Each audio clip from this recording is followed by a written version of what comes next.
Okay, सबसे पहले हम करेंगे टी डिस्ट्रीब्यूशन के क्वेश्चंस।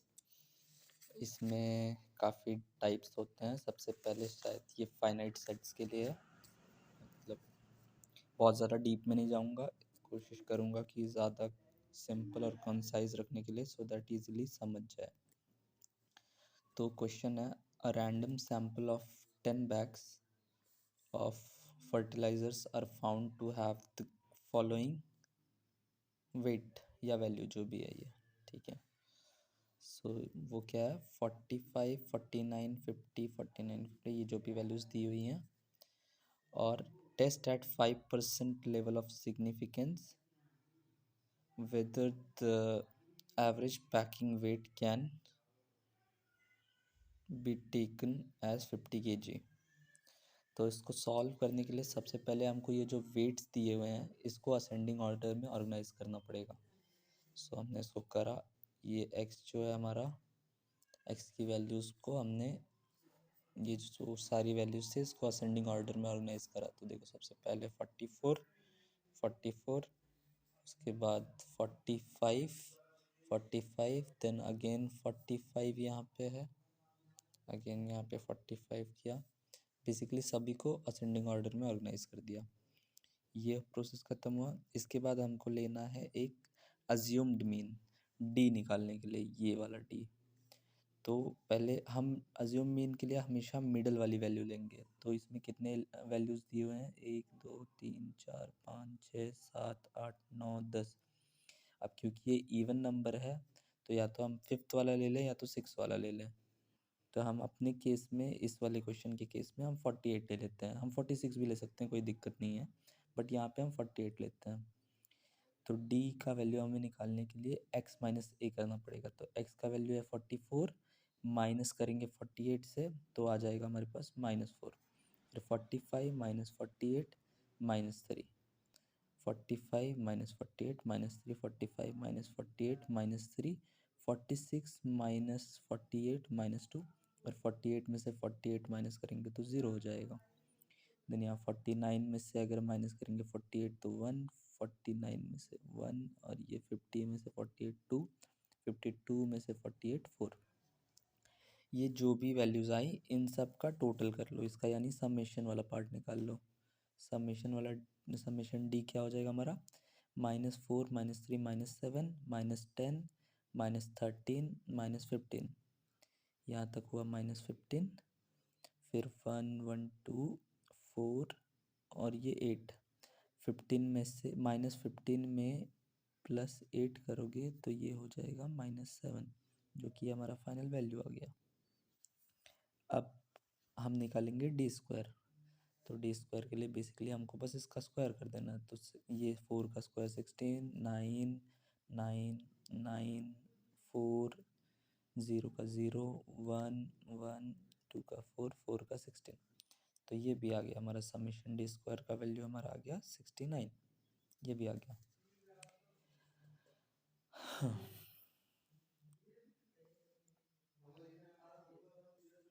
अब हमको निकालना है एक्स बार। तो एक्स बार के लिए हमारे पास फॉर्मूला है a plus summation d by n. तो यहाँ पे a क्या है, a वो है जो कि अज्यूम्ड वैल्यू हमने ली थी, अज्यूम्ड मीन बोल सकते हैं, जो हमने कंसिडर करी थी, वो हमारा a का वैल्यू है। तो हमने यहाँ पे 48 को सिलेक्ट करा था और ये हमने 48 को यहाँ पे लिख दिया। 48 प्लस समेशन ऑफ डी, तो ये समेशन ऑफ डी का वैल्यू हमारा आया था -7। तो हमने यहाँ पे -7 पुट कर दिया। समेशन डी का value divided by n. N क्या है, n total number of weights, मतलब टोटल साइज जितना होगा।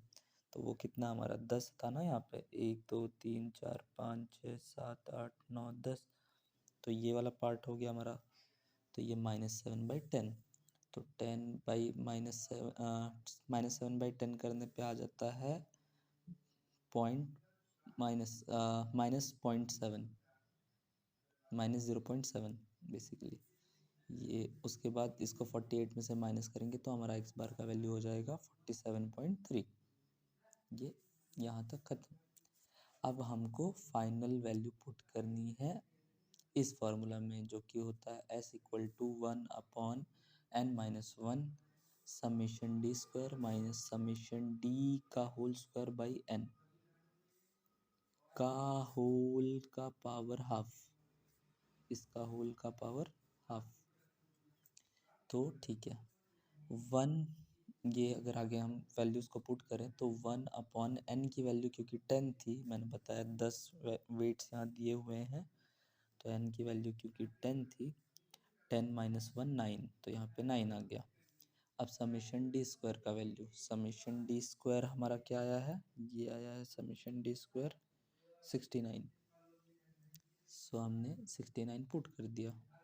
अब लिखा हुआ है समेशन डी का होल स्क्वायर, तो समेशन डी तो हमारा ये वाला वैल्यू है, इसका जब हम होल स्क्वायर करेंगे तो दैट विल बी 49, 7 - 7 का पावर 2 हो जाता है 49।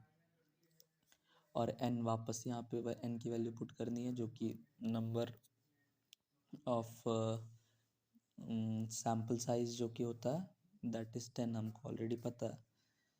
और फिर इसको हम फर्दर सॉल्व करेंगे आगे आके, तो 49/10 का वैल्यू हो जाएगा 4.9। 69 में से हम 4.9 को माइनस कर देंगे तो हमारे पास बचेगा 64.1। ठीक, और ये वाला वैल्यू अभी भी हमारे पास वैसा ही है। तो 64.1 का पावर जब 1/2 करेंगे तो हमें मिल जाएगा 8.001, या शायद यहाँ पे 6 आएगा, ये कैलकुलेशन मिस्टेक हो सकती है। तो बेसिकली हमको इसका पावर ले लेना है, 64.1 का पावर हाफ जब करेंगे तो हमें ये वैल्यू मिलेगी। और इसको हम कर लेंगे सॉल्व, फर्दर सॉल्व करने पे 1/9 इंटू 8.001, ये करने पे आ जाएगा हमारे पास s का वैल्यू 0.889, ये हमारा s का वैल्यू आ गया। अब हमको फाइनली निकालना है t कैलकुलेटेड का वैल्यू। तो t कैलकुलेटेड का वैल्यू निकालने के लिए हमारे पास ये फॉर्मूला है, t इक्वल्स टू मॉड में x bar minus mu upon s under root n, s divided by under root n।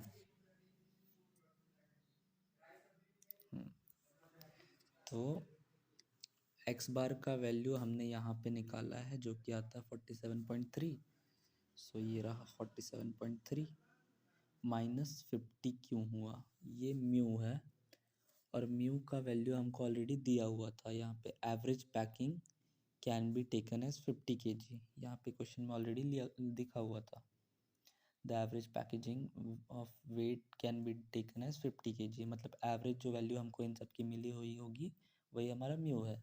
यहाँ पे लिखा हुआ है पॉपुलेशन मीन, मीन यानी एवरेज ही होता है, तो ये हमको ऑलरेडी मिला हुआ था 50 kg, तो म्यू का वैल्यू हमारा 50 हो गया।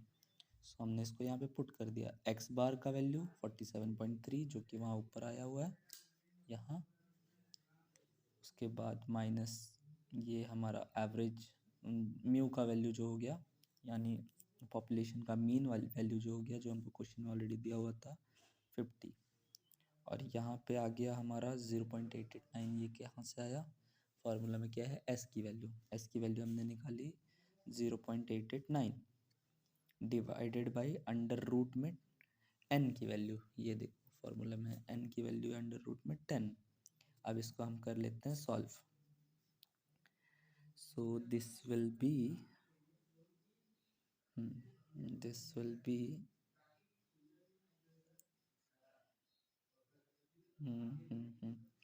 सो ये सॉल्व करने पे हो जाएगा 47.3 माइनस 50 करने पे हो जाएगा -2.7, लेकिन क्योंकि ये मॉड में है तो मॉड के बाहर जब हम कभी भी वैल्यू को निकालते हैं कभी भी, तो माइनस हट जाता है और सिर्फ पॉजिटिव वैल्यू रह जाती है हमारे पास, तो ये 2.7 रह गया। और नीचे का पार्ट अभी सॉल्व करेंगे। अब √10 का वैल्यू निकालेंगे, तो √10 का जब वैल्यू निकालेंगे तो that will be equal to 3.16, यही कुछ आएगा। अब हम आ जाते हैं इस वाले पार्ट पे। तो ये देखो, ये सॉल्व करने पे, फर्दर सॉल्व करने पे, ये वाला पार्ट को मॉड से निकालने पे पहले तो इसको सॉल्व किया तो -2.7 आ रहा था, और ये मॉड हटाया तो ये पॉजिटिव में आ गया 2.7। अब इन दोनों को सॉल्व करेंगे तो इसको हम ऐसे सॉल्व कर सकते हैं।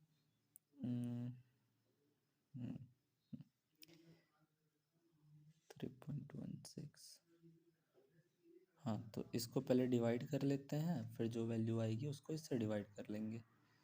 तो ये देखो, इन दोनों को डिवाइड करने पे हमें मिला है 0.281, और 2.7 से हम 2.7 को हम इसी वैल्यू से डिवाइड कर देंगे। तो ये वैल्यू से डिवाइड करने के बाद हमारा फाइनल टी कैलकुलेटेड आ जाएगा, जो कि है 9.608। अब हमको टी टैबुलेटेड से कंपेयर करना है। तो क्योंकि हमारी टी कैलकुलेटेड, ये टी टैबुलेटेड जो है ये क्वेश्चन में ऑलरेडी दिया रहेगा, और नहीं भी दिया रहेगा तो इसको टेबल से देख के सीखना, मतलब निकालना पड़ेगा।